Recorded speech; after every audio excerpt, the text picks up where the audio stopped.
मानसिकता, संगत और उपदेश के कारण संसार में लोग दो हिस्सों में बंटे हैं। इनमें एक अच्छे और दूसरे बुरे कहलाते हैं। लेकिन प्रश्न यह है कि कैसे और क्यों व्यक्ति अच्छा और बुरा बन जाता है। अच्छा और बुरा व्यक्ति की प्रवृत्ति है, लेकिन सवाल यह है कि क्यों और कैसे कोई व्यक्ति अच्छा या फिर बुरा बन जाता है। वहीं इससे भी जरूरी चीज यह है कि अच्छा इंसान कैसे बने। आज संसार में चारों ओर बुराई ही बुराई है। दंगे फसाद, लड़ाई झगड़े, हत्या और आपराधिक कामों से जुड़ी खबरों की कोई कमी नहीं है। इसका कारण है इंसान का बुरा बनना। जब इंसान की प्रवृत्ति बुरी हो जाती है तो संसार भी बुराइयों से भर जाता है। गौतम बुद्ध की इस कहानी से जानेंगे क्यों कोई व्यक्ति बुरा बन जाता है और बुरे काम करने लगता है। साथ ही इस कहानी में जानेंगे कैसे बने अच्छा इंसान। एक गांव में एक शातिर चोर रहता था। पूरा गांव उस चोर के बारे में जानता था, लेकिन इसके बावजूद भी कोई उसे पकड़ नहीं पाया। उस शातिर चोर ने अपना संपूर्ण जीवन चोरी करने में लगा दिया। इतना ही नहीं, आसपास के गांव और नगर में भी उसकी बराबरी का कोई चोर नहीं था। चोर का एक बेटा था जिसे वह अपनी तरह ही शातिर चोर बनाना चाहता था। इसलिए वह अपने बेटे से हमेशा कहता था कि कभी किसी साधु या सन्यासी के उपदेश को मत सुनना। यदि कोई कुछ कहे भी तो अपने कान बंद कर वहां से भाग जाना।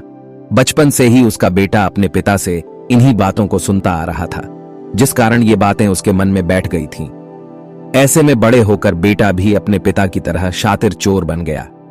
एक दिन उसे बड़ा लालच आया और वह राजा के महल में चोरी करने के उद्देश्य से जाने लगा। तभी रास्ते में लोगों की भीड़ नजर आई। चोर ने देखा कि लोग एक सन्यासी के चरणों में गिरकर उनका आशीर्वाद ले रहे हैं। वो सन्यासी गौतम बुद्ध थे। चोर साधु सन्यासी से दूर रहता था, क्योंकि उसे अपने पिता से यही सीख मिली थी। लेकिन भगवान बुद्ध को देख वह उनकी ओर आकर्षित हो गया। इसका कारण यह है कि पहली बार उसे किसी तेजस्वी व्यक्ति के दर्शन हुए थे। अचानक उसे पिता की बात याद आ जाती है कि साधु सन्यासियों से दूर रहना चाहिए। चोर असमंजस में रहता है कि वह सन्यासी के पास जाए या चोरी करने के लिए आगे बढ़ जाए। एकाएक उसके मन में यह प्रश्न आता है कि आखिर पिताजी क्यों साधु संतों से दूर रहने को कहते थे। इसका उत्तर जानने के लिए चोर भी लोगों के बीच बैठ जाता है और भगवान बुद्ध के उपदेश सुनने लगता है। बुद्ध लोगों को झूठ बोलने की व्यर्थता और विश्वासघात के बारे में बताते हैं। उपदेश समाप्त होने के बाद सभी लोग अपने घर लौट जाते हैं और चोर भी चोरी करने के लिए महल की तरफ निकल जाता है। लेकिन पूरे रास्ते वह यही सोचता रहता है कि क्यों ना एक बार उस सन्यासी के उपदेश में कही बातों को मानकर देखा जाए। इस तरह से वह चोरी करने के लिए महल की दीवार से कूदने के बजाय महल के द्वार से अंदर जाता है।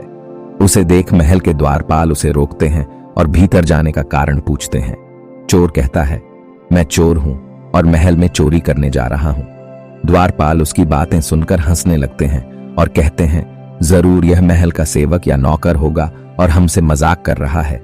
यह सोचकर वे उसे महल के अंदर जाने दे देते हैं। महल जाने के बाद चोर खजाना रखे तिजोरी के पास पहुंच जाता है और तिजोरी को तोड़कर धन और आभूषण को पोटली में भरकर भागने लगता है। तभी उसकी नजर महल के रसोई पर पड़ती है। रात होने के कारण सभी सो रहे होते हैं और रसोई में कोई नहीं रहता है। चोर को जोर की भूख लगी थी, इसीलिए वह रसोई में जाकर पेट भर खाना खा लेता है। इसके बाद चोर वहां से जाने लगता है। तभी उसे बुद्ध के उपदेश में सुनी दूसरी बात याद आती है कि जिसका नमक खाया है उसके साथ कभी भी विश्वासघात नहीं करना चाहिए। चोर सोचता है, मैंने इस महल का नमक खाया है, ऐसे में इनका धन चोरी कर मैं इनके साथ विश्वासघात करूंगा। इसीलिए चोर चुराए हुए धन को रसोई में ही छोड़कर जाने लगता है। महल के एक व्यक्ति की नजर चोर पर पड़ जाती है और वह शोर मचा देता है, जिससे महल के लोग चोर को पकड़ लेते हैं और राजा के पास ले जाते हैं।